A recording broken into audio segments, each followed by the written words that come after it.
ଅଧିକା ଜ୍ୱର ହଁ କେତେ କେତେ କେତେ କେତେ ଟେମ୍ପରେଚର ଲାଗେ ଅଛି ଜୋରେ ଟିକେ ଖାଲି ଅଛି ଆଉ ମାନେ ବେଶୀ ଜୋରେ ନାହିଁ ଗୁଲସିଆ ଜ୍ୱରଟାକୁ ତା ଭାଇରାଲ ଫିଭର ହେଇଛି ହଁ ଭାଇରାଲ ଫିଭର खाया नहीं रोटी पोटी लाऊंगा खाएंगे रोटी खाए रोटी हाँ रोटी है हाँ? ले आओ ठीक है हाँ ठीक ना से फोटो लाइक कर दियो ने एटा पी लो तेने माउसे हिंदी की हेटी पर ए साधु को सब पड़े जाए देह दी दिन ହେଲା ଖରାପ ହେଇଗଲାଣି ତ ଆଉ ବାରୁନି ପଡ଼ିଗଲା ପୁରା ଏଇଠି ହଁ ଏଇଠି ପୁରା ନଉଟିକି ଦି ପରେ ପଡ଼ିଗଲା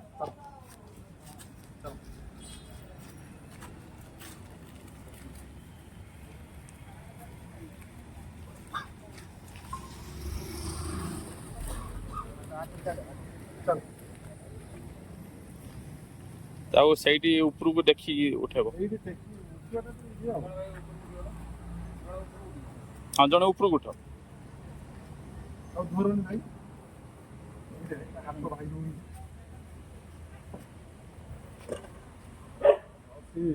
पूरी की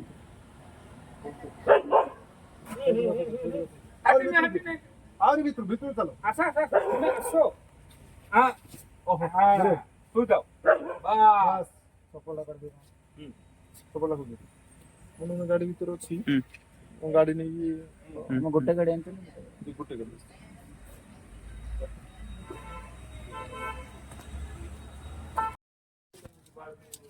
ବର୍ତ୍ତମାନ ସୌର ହସ୍ପିଟାଲ ଆମେ ପହଞ୍ଚି ଯାଇଛୁ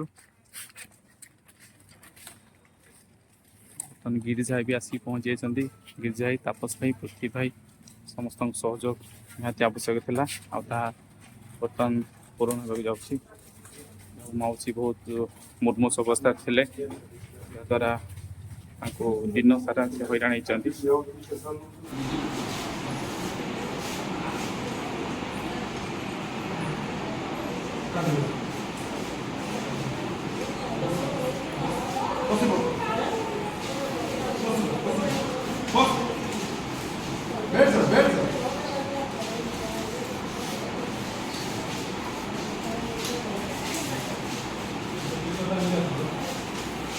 हाँ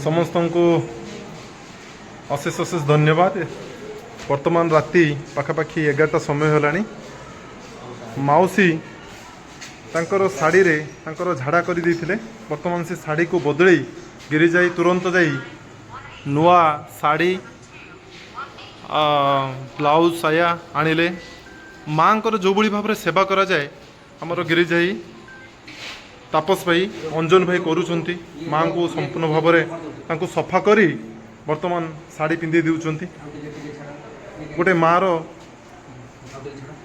सेवा केमती करा जाए आमर यही तीन भाई शिखा पड़ो बहुत बहुत धन्यवाद एत सुंदर कार्य करुँच आपण मानू भगवान भलरे रखंतु एतिकी महाप्रभु को पाखरे प्रार्थना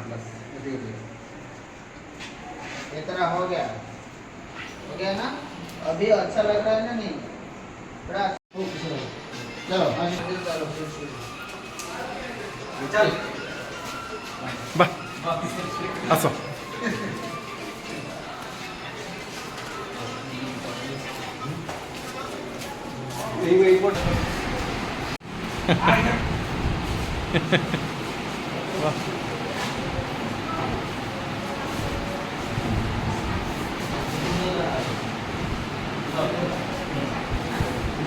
है ना आशीर्वाद करना, ठीक है?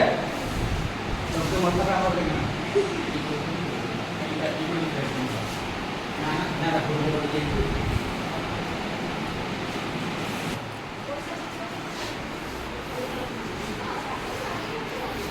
कितना कितना रुपये है? कितना है? 200 रुपये। और सुबह हम चाय पियेंगे। काटी आप उसमें से-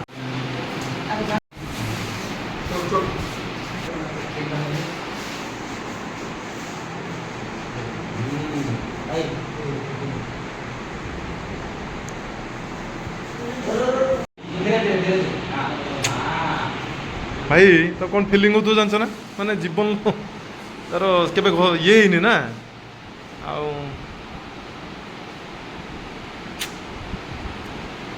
ଯଦି ତା ଘରେ ଥାନ୍ତା, ଯଦି ତା ପୁଅ ଥିବେ, ତା ବୋଉ ଥିନେ କେତେ ସେବା ଶୁଶ୍ରୂଷା। आग लगेगा ना? आग लगा कि नहीं?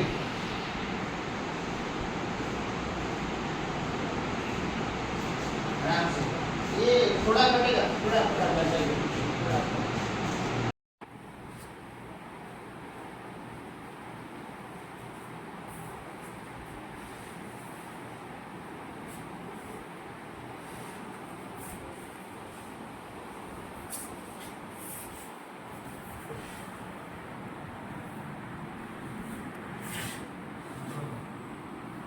पूरा सीधा कर।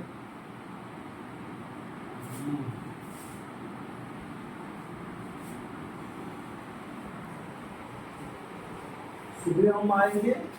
हमारा हमारा जो आपका बेटा है यहाँ पर होगा, कुछ भी आपको चाहिए तो बेटे को बुलाना, वो यहाँ पर बैठेगा, ठीक है?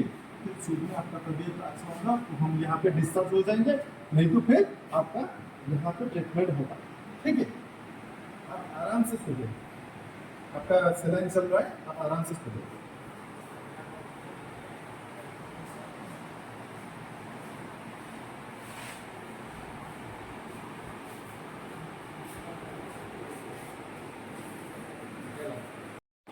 ଜୟ ଜଗନ୍ନାଥ। ଆମର ଭାଇମାନେ ମାଉସୀଙ୍କୁ ଯେଉଁ ଅବସ୍ଥା ଭିତରେ ସେ ଥିଲେ, ମାଉସୀଙ୍କୁ ସେ ବର୍ତ୍ତମାନ ନୂଆ ଶାଢ଼ୀ ପିନ୍ଧେଇ ତାଙ୍କର ଚିକିତ୍ସା କରାଇଛନ୍ତି। ଏବଂ ଅଞ୍ଜନ ଭାଇ ଅଛନ୍ତି, ତାପସ ଭାଇ ଅଛନ୍ତି, ଗିରିଜାଇ ଅଛନ୍ତି। ଯେଉଁଭଳି ଭାବରେ ଜଣେ ମାଆର ଚିକିତ୍ସା କରାଯାଏ, ମାଆର ସେବା କରାଯାଏ, ସେଇଭଳି ଭାବରେ ଆମର ଇଏ ତିନି ଭାଇ କଲେ। ବହୁତ ଖୁସି ଲାଗିଲା, ଆଖିର ଲୁହ ବି ପଳେଇ ଆସିଲା। ଗିରିଜାଇ ଅଛନ୍ତି, ଗିରିଜାଇ କ'ଣ କହିବେ ଆପଣ? କେମିତି କେମିତି ଫିଲ୍ ହେଉଛି? ଜଣେ ଅସହାୟ ମହିଳା, ତାଙ୍କୁ ଯେଉଁ ଜ୍ୱରରେ ପଡ଼ିଥିଲେ ଆପଣମାନେ ଆଣିକି ବର୍ତ୍ତମାନ ଚିକିତ୍ସା କରୁଛନ୍ତି, କେମିତି ଲାଗୁଛି? ଏଇ ତ କହିହବନି, ମାନେ ଯେମିତି ମାର କର୍ତ୍ତବ୍ୟ ଯେତେ କଲେ ବି ତାର ଅତୁଳନୀୟ, ମାନେ କହିବି ହବନି। ଆଉ ମା ଏମିତି ଯେ ଏମିତି ପରିସ୍ଥିତିରେ ପଡ଼ିଥିଲେ ଆଇସ୍ ଫ୍ୟାକ୍ଟ୍ରି ପାଖରେ, ବିଶେଷ କରି ଆମର ପୃଥ୍ୱୀ ଭାଇ, ଆମର ତାପସ ଭାଇ 108ରେ ଆମର ଅଞ୍ଜନ ଭାଇ ଯେଉଁ ନେଇକି ଆସିଲେ, ହସ୍ପିଟାଲ ନେଇକି ଆସିଲେ, ମୋତେ କଲ୍ କଲେ ଯେ ଆପଣ ହସ୍ପିଟାଲ ପାଖରେ ଆସନ୍ତୁ, ଆମେ ଯାଇ ପହଞ୍ଚୁଛୁ। ଆମେ ଯାଇ ପହଞ୍ଚିଲୁ, ଆସିକି ପହଞ୍ଚିକି ଯେଉଁ ମାଆଙ୍କ ସେବାଟା ଯେଉଁ ଆମେ କଲୁ, ଗୋଟେ କହିବାର କୌଣସି ଗୋଟେ ଆକଳନ ନାହିଁ ସେଥିରେ। ଯାହା ବି କହିବେ ଆମର ଅଞ୍ଜନ ଭାଇ କହିବେ, ଆଉ ବାକି ନିହାତି ଭାବରେ ଅଞ୍ଜନ ଭାଇ କହିବେ ସେ କଥା ବି, ସେ ବି ଅଞ୍ଜନ ଭାଇ ବି ମଧ୍ୟ ବହୁତ ସୁନ୍ଦର ଭାବରେ ଜଣେ ମାଆର ଯେଭଳି ଭାବରେ ସେବା କରିବା କଥା, ନିଜ ମାଆର ମଧ୍ୟ ସେ ସେବା ଜାରି ରଖିଛନ୍ତି। ତେଣୁ ସେ ଜାଣିଛନ୍ତି କିଭଳି ଭାବରେ ମାଆର ସେବା କରାଯାଏ। ତାପସ ଭାଇ ମଧ୍ୟ କରନ୍ତି। କ'ଣ କହିବେ ଅଞ୍ଜନ ଭାଇ? ଜୟ ଜଗନ୍ନାଥ। ଆମର ଗୋଟେ ମାନେ ଅଭ୍ୟାସ ଗୋଟେ ହେଇଗଲାଣି, ରାତିରେ ଯେମିତି ଆମକୁ କେହି ଜଣ ସବୁବେଳେ ଡାକୁଛନ୍ତି। କାଲି ରାତିରେ ଗୋଟେ ବଡ଼ ଜିନିଷ ଥିଲା, ଯେଉଁ ଆମର ନାରାୟଣ ପାପଳ ଭାଇ ଯେଉଁ କଣ୍ଟା ଦୋକାନ ଯେଉଁ, ସିଏ ଗୋଟେ ଅସହାୟ ଅବସ୍ଥା ଥିଲେ, ତାଙ୍କୁ ଆମର ମହମ୍ମଦକୁ ସେ କୃଷ୍ଣ ଭାଇ ହେଲ୍ପ କରିଥିଲେ। ତାପରେ ଆଜି ଯେମିତି ପୁଣି ସେମିତି ଆଜି ତାପସ ଭାଇ ତାଙ୍କ ଘରକୁ ଫେରୁଥିଲେ, କିନ୍ତୁ ସେଇଠି ପୃଥ୍ୱୀ ଭାଇ ମୁଁ ଆମେ ସବୁ ସାଙ୍ଗ ହେଇକି ଯେହେତୁ ତାପସ ଭାଇ ତାଙ୍କ ଗାଡ଼ି ଅଟକେଇ ଫୋନ୍ କରି କହିଲି ଘରକୁ, ମୁଁ ଖାଇବା ଲେଟ୍ର କ'ଣ କରିବି, କିନ୍ତୁ ମୁଁ ଆଗରୁ 108 ଯିବି। ତ ଆଣିକି ପହଞ୍ଚାଇଲେ। ତାଙ୍କର ଅବସ୍ଥା ଅତି ନିର୍ଦ୍ଦିଷ୍ଟ ଥିଲା ମାଉସୀଙ୍କର। 2 ବର୍ଷ ତଳେ ବି ଆମେ ତାଙ୍କର ଆଣିକି ଏଠି ଥରେ ଆଡ଼ମିଟ୍ କରିଥିଲୁ, କିନ୍ତୁ ତାଙ୍କର ମାନସିକ ଟିକେ ବିକାରଗ୍ରସ୍ତ ତାଙ୍କର ମସ୍ତିଷ୍କ, ସେଥିପାଇଁ ସେ ଏଠୁ ପଳେଇ ଯାଇଥିଲେ। କିନ୍ତୁ ଆଜି ଯେତେବେଳେ ଆମେ ନେଇକି ଆସି ପହଞ୍ଚିଲୁ, ଅତି ନିର୍ଦ୍ଦିଷ୍ଟ ଅବସ୍ଥା ଥିଲା ତାଙ୍କର, ମାନେ ଦେହର ବହୁତ ଅବସ୍ଥା ଅସୁବିଧା ଥିଲା। ତାପରେ ଆମର ଗିର୍ଜା ଭାଇ ତାଙ୍କର ସମ୍ପର୍କୀୟଙ୍କ ଦୋକାନକୁ ଯାଇକି ଏଇ ବିଳମ୍ବିତ ରାତିରେ ତାଙ୍କ ଘରୁ ଯାଇ ଗୋଟେ ଶାଢ଼ୀ, ସାୟା, ବ୍ଲାଉଜ୍ ନେଇକି ଆସିଲେ। ତାପରେ ଆମେ ଯାଇକି ତାକୁ ଯେମିତି ଗୋଟେ ମାଆର ଗୋଟେ ପୁଅ ଯେମିତି ବାର୍ଦ୍ଧକ୍ୟ ଅବସ୍ଥାରେ ତାର ଲାଳନ ପାଳନ କରି ଯେମିତି ଛୋଟ ଆମେ ଯେଉଁ ଛୋଟ ଛୋଟ ପିଲା ଥାଉ ଯେମିତି ଆମକୁ ଆମ ବାପା ମା ଯେମିତି ଲାଳନ ପାଳନ କରନ୍ତି ସେମିତିକା ତାଙ୍କୁ ଆମେ ସେଠି ଚେଷ୍ଟା କରିବା ପାଇଁ। ଆଉ ବିଶେଷ ଧନ୍ୟବାଦ ଦେବି ଆମର ପୃଥ୍ୱୀ ଭାଇ ବି ମାନେ ଯେତେବେଳେ ଶୁଣିଲେ ଏ ଖବର ସବୁ ଆମେ ଆଜି ରାତିରେ ଆମର ବିଶେଷ କରି ଆମେ ଟିକେ ଦିନ ବେଳେ ବହୁତ ବ୍ୟସ୍ତ ରହିଥାଉ ରାତିରେ ଯେତେବେଳେ ଘଟଣା ଆମେ ଶୁଣିତେ ପାଇଲୁ ସାଙ୍ଗେ ସାଙ୍ଗେ ପୃଥ୍ୱୀ ଭାଇ ଆମେ ଆଗ ସେଇଠି ଯିବା। ତାପରେ ଆମର ଏଠି ଆମର ମୋହନ କୃଷ୍ଣ ଭାଇ ଅଛନ୍ତି ସେ ଅଳ୍ପ ସମୟ ଭିତରେ ପହଞ୍ଚିବେ ସେ ରାତିର ସେ ମାଉସୀଙ୍କର ଟିକେ ରକ୍ଷା ଦେଖା ସାକ୍ଷାତ କରିବେ। ତେଣୁ ବହୁତ ଖୁସି ଲାଗିଲା ବିଶେଷ କରି ଆମେ ଯେତେ ଘୃଣା ଭାବ ଆଣିବା ବିଶେଷ କରି ବାର୍ଦ୍ଧକ୍ୟ ଅବସ୍ଥା ଆମକୁ ବି ଦିନେ ଆସିବ। এই বার্ধক্য অবস্থা কୌଣସି ଜାଗାରେ କିଏ ପଡ଼ିଥାଉ କିମ୍ବା ଆମ ଘରେ ବାପା ମା ହେଇଥାନ୍ତୁ କେହି ଅଲଗା ନୁହନ୍ତି ପାର୍ଥକ୍ୟ କିଛି ନାହିଁ ସମସ୍ତଙ୍କର ସେବା ଏକ ପ୍ରକାର ଗୀତା ଭାଇ କହିଲେ ମାଆଙ୍କର ଆକଳନ କରିବା ଶବ୍ଦରେ କହିହେବନି। ତେଣୁ ବହୁତ ଖୁସି ଲାଗିଲା ତାଙ୍କ ବିଷୟରେ ଆମେ ସେ ନିଜେ ଯେ ହସି ଉଠିଲେ ଆମକୁ ଏତେ ଖୁସି ଲାଗିଲା ସେ ଭିଜୁଆଲଟି ଆମେ ଆପଣ ପୋଷ୍ଟ କରିବୁ। ତେଣୁ ଆର୍ଟର କିଛି ନାହିଁ। ତେଣୁ ଆପଣମାନଙ୍କୁ ଆମ ଆଦର୍ଶର ଯେଉଁ ଭାଇ ଭଉଣୀମାନଙ୍କୁ ବିଶେଷ ଅନୁରୋଧ ସମସ୍ତେ ଏମିତି ଆଦର୍ଶ ରାତିର ସାଥୀ ଆମେ ହେବା ନିହାତି ହେବା ଗୋଟେ ବହୁତ ବଡ଼ କାର୍ଯ୍ୟକ୍ରମ ଆମେ ହାତକୁ ନେଇଛୁ ରାତିର ସାଥୀ। ତେଣୁ ଏ ଜିନିଷ ଗୋଟେ ଖୁସି ଲାଗେ କହିବାଟା ଯେମିତି ସହଜ କିନ୍ତୁ କଷ୍ଟଟା ଆମକୁ ଲାଗେ କିନ୍ତୁ କଷ୍ଟ ପରେ ଯେଉଁ ଆସିବ ଯେଉଁ ଖୁସି ତାକୁ କେବେ ବି ଆମେ ଆକଳନ କରିପାରିବା। ତେଣୁ ସମସ୍ତଙ୍କୁ ଅନୁରୋଧ ଯେମିତି ଆପଣମାନେ ଏଇ ଯେକୌଣସି ଗୋଟେ ଖବର ମିଳୁଛି ରାତ୍ରିକାଳୀ ବିଳମ୍ବ ରାତିରେ ଆମେ କାହାକୁ ବାଧ୍ୟ କରୁନୁ କିନ୍ତୁ ଆପଣ ଛୋଟ ଚେଷ୍ଟା କରନ୍ତୁ ଯେ କାହାର ଆଦର୍ଶ ରାତିର ସାଥୀ ହେବା ପାଇଁ। ଜୟ ଜଗନ୍ନାଥ ସମସ୍ତଙ୍କୁ ଧନ୍ୟବାଦ।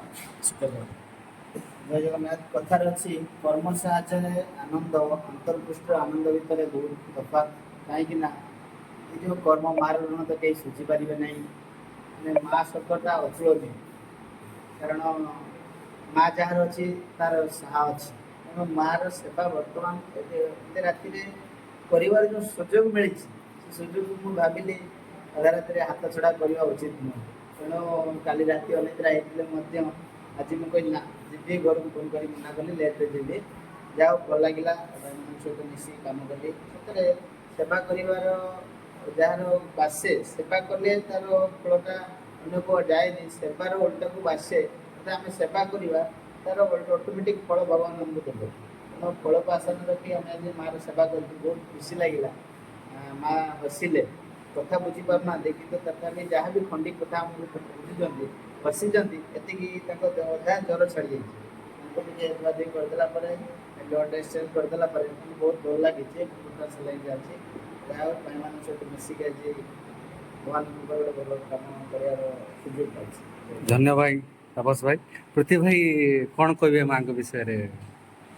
ସର୍ବପ୍ରଥମେ ଏଇ ରାତ୍ରିରେ ପାଖାପାଖି ବର୍ତ୍ତମାନ 11:30 ସମୟ ହେଲାଣି ଯେଉଁଭଳି ଭାବରେ ଆମର ଅଞ୍ଜନ ଭାଇ ତାପସ ଭାଇ ଗିରିଜାଇ ମଧ୍ୟ ଯେଉଁଭଳି ଭାବରେ ଜଣେ ମାଆର ଜଣେ ପୁଅ ଯେଉଁଭଳି ଭାବରେ ସେବା କରିବା କଥା ତାଙ୍କର ଶାଢ଼ୀଟି ସମ୍ପୂର୍ଣ୍ଣ ରୂପରେ ମାନେ ଗନ୍ଧଉଥିଲା ସେଥିରେ ସେ ଝାଡ଼ା କରିଦେଇଥିଲେ ଏବଂ ସେ ଶାଢ଼ୀକୁ ବଦଳେଇ ଯେଉଁଭଳି ଭାବରେ ଜଣେ ମାଆର ପୁଅ ସେବା କରିବା କଥା ସେଭଳି ଭାବରେ ସବୁ ଧୁଆଧୁଇ କରି ତାପରେ ନୂଆ ଶାଢ଼ୀ ଆଣିଲେ ଗିରିଜାଇ ଆପଣ ଯେମିତି ନୂଆ ଶାଢ଼ୀ ଆଣି ତାଙ୍କୁ ପିନ୍ଧେଇଲେ ଗୋଟେ ମାଆର ପୁଅ ଯେଉଁଭଳି ଭାବରେ ବାର୍ଦ୍ଧକ୍ୟ ଅବସ୍ଥାରେ ସେବା କରିବା କଥା ଆପଣମାନେ ଯେଉଁଭଳି ଭାବରେ କଲେ ସତରେ ମୋ ଆଖିରେ ସେତେବେଳେ ଲୁହ ପଳେଇ ଆସିଲା। ଖୁସି ଲାଗୁଛି ଯେ ସତରେ ଆମର ସ୍ୱର ମାଟିରେ ଯେ ଆମର ଆଦର୍ଶ ଯୁବ ପରିଷଦର ଏଇ ଭାଇମାନଙ୍କ ପାଇଁ ଏଇ ଭଉଣୀମାନଙ୍କ ପାଇଁ ଯେ ଆପଣମାନଙ୍କର ଏଇଭଳି ଭାବରେ ସହଯୋଗ ପାଇଁ ଆମେ କେବଳ ମାଉସୀଙ୍କର ନୁହଁ ଅନେକ କାର୍ଯ୍ୟ ଅନେକ ଅସହାୟଙ୍କ ପାଖରେ ଆପଣମାନେ ସମସ୍ତଙ୍କର ସହଯୋଗ ବଳରେ ସମସ୍ତେ ପହଞ୍ଚି ପାରୁଛୁ। ତେଣୁ ଆମର ଏଇ ଗୋଟେ ଏକତା ମନୋଭାବ ଏକତା ସମସ୍ତଙ୍କର ସହଯୋଗ ଏଇ ସହଯୋଗ ଯେତିକି ଆମକୁ ଶାନ୍ତି ମିଳୁଛି ଦୁନିଆରେ ବାସ୍ତବରେ ଆପଣ ଯେତେ ଉଠା ପାଠି ଯାହା ବି କରନ୍ତୁ କୋଉଥିରେ ଆପଣ ଶାନ୍ତି ପାଇବେନି କିନ୍ତୁ ବାସ୍ତବ ଖୁସି ଏଉଠୁ ଆଉ ଏଇ ଜାଗାରୁ ଯେଉଁ ମିଳୁଛି ବା ଅସହାୟ ସେବା କରିବା ଯେଉଁ ମିଳୁଛି ସତରେ ଜୀବନରେ ଏ ଖୁସି ଆଉ କୋଉଠି ମିଳିବ। ତେଣୁ ଏଇ କଥାଟି ସମସ୍ତେ ହୃଦୟଙ୍ଗମ କରିବା ଦରକାର କରିକି ଆଗକୁ ବଢ଼ିବା ଦରକାର। ଆମେ ଯଦି ମାଉସୀଙ୍କୁ ତାଙ୍କର ସେବା କରିପାରିବା ଦେଖନ୍ତୁ ସଙ୍ଗେ ସଙ୍ଗେ ଯେଉଁଭଳି ଭାବରେ ଆପଣମାନେ ସମସ୍ତେ ସେବା କଲେ ମାଉସୀଙ୍କର କିଭଳି ଭାବରେ ଶୋଇଗଲେଣି କୋଉଭଳି ଭାବରେ ଅବସ୍ଥାରେ ସେ ପଡ଼ିଥିଲେ ମନ ଦୁଃଖରେ ଥିଲେ ତାଙ୍କର କେହି ନାହାନ୍ତି ଜଣେ ତାଙ୍କ ଘର ବିହାର ସେ ଠିକ୍ ଭାବରେ ବି ତାଙ୍କ କଥା କହିପାରୁନାହାନ୍ତି ତେଣୁ ତାଙ୍କର କେହି ନାହାନ୍ତି ଏଭଳି ଭାବରେ ଯେଉଁଭଳି ଭାବରେ ଆପଣମାନେ ସମସ୍ତେ ଶରୀରକୁ ହାତ ପଡ଼ିଲେ ରାତିରେ ଆଉଠୁ ବଡ଼ କଥା ଆଉ କ'ଣ ହେଇପାରେ କ'ଣ ମୁଁ କହିପାରିବି ମୋ ପାଖରେ ଶବ୍ଦ ହିଁ ନାହିଁ। ତେଣୁ ଭଗବାନଙ୍କ ପାଖରେ ପ୍ରାର୍ଥନା ମାଉସୀ ଶୀଘ୍ର ସୁସ୍ଥ ହେଇଯାଆନ୍ତୁ ଭଲ ହେଇଯାଆନ୍ତୁ ଏବଂ ଆମେ ପୁଣି ମାଉସୀ ଯୋଉଭଳି ଭାବରେ ଆମର ପ୍ରତିରାତ୍ରରେ ଆମେ ତ ଖାଦ୍ୟ ନେଇକି ପହଞ୍ଚୁ ସେ ବହୁତ ସମୟରେ ଖାଦ୍ୟ ମଧ୍ୟ ଗ୍ରହଣ କରନ୍ତି ବହୁତ ସ୍ୱାଭିମାନୀ ମାଉସୀ ଥାଏ। ତେଣୁ ଭଗବାନ ନିକଟରେ ମୋର ଏତିକି ପ୍ରାର୍ଥନା ଏତିକି ବିନତି ମାଉସୀ ଶୀଘ୍ର ସୁସ୍ଥ ହେଇଯାଆନ୍ତୁ ପୁଣି ଚାଲନ୍ତୁ ପୁଣି ସକାଳୁ ଦେଖା ହୁଏ ସେଇ ଚା ପୁଣି ମାଉସୀକୁ ପ୍ରଦାନ କରାଯାଉ। ଜୟ ଜଗନ୍ନାଥ। ଧନ୍ୟବାଦ ପୃଥ୍ୱୀ ଭାଇ, ତାପସ ଭାଇ, ଅଞ୍ଜନ ଭାଇ, ଆପଣଙ୍କ ପରିବାର ଏମିତି ଖୁସିରେ ଜୀବନଯାପନ କରନ୍ତୁ। ସାରା ସଂସାରକୁ ଜୟ ଜଗନ୍ନାଥ ସବୁବେଳେ ଉଦ୍ଧାର କରନ୍ତୁ। ଯୋଉଭଳି ଭାବରେ ଆପଣ ମାଉସୀକୁ ଟେକିକି ଆଣିଲେ ନିହାତି ଭାବରେ ମୁଁ ଗର୍ବ ଅନୁଭବ କରୁଛି। ଆପଣ ସତରେ ଜଣେ ମାନେ ମୁଁ କ'ଣ କହିବି ମୁଁ କହିଲି ନା ଗୋଟିଏ ପଦେ କଥା କହିଲି ଯେ ଆଖିରେ ଲୁହା ଆଜି ମୋର ପଳେଇ ଆସିଛି। ତେଣୁ ଆଠୁ ବଡ଼ କଥା ଆଉ କିଛି ନାହିଁ। ଆପଣଙ୍କର ସମସ୍ତଙ୍କର ଭଗବାନ ମଙ୍ଗଳ। ଧନ୍ୟବାଦ, ଜୟ ଜଗନ୍ନାଥ।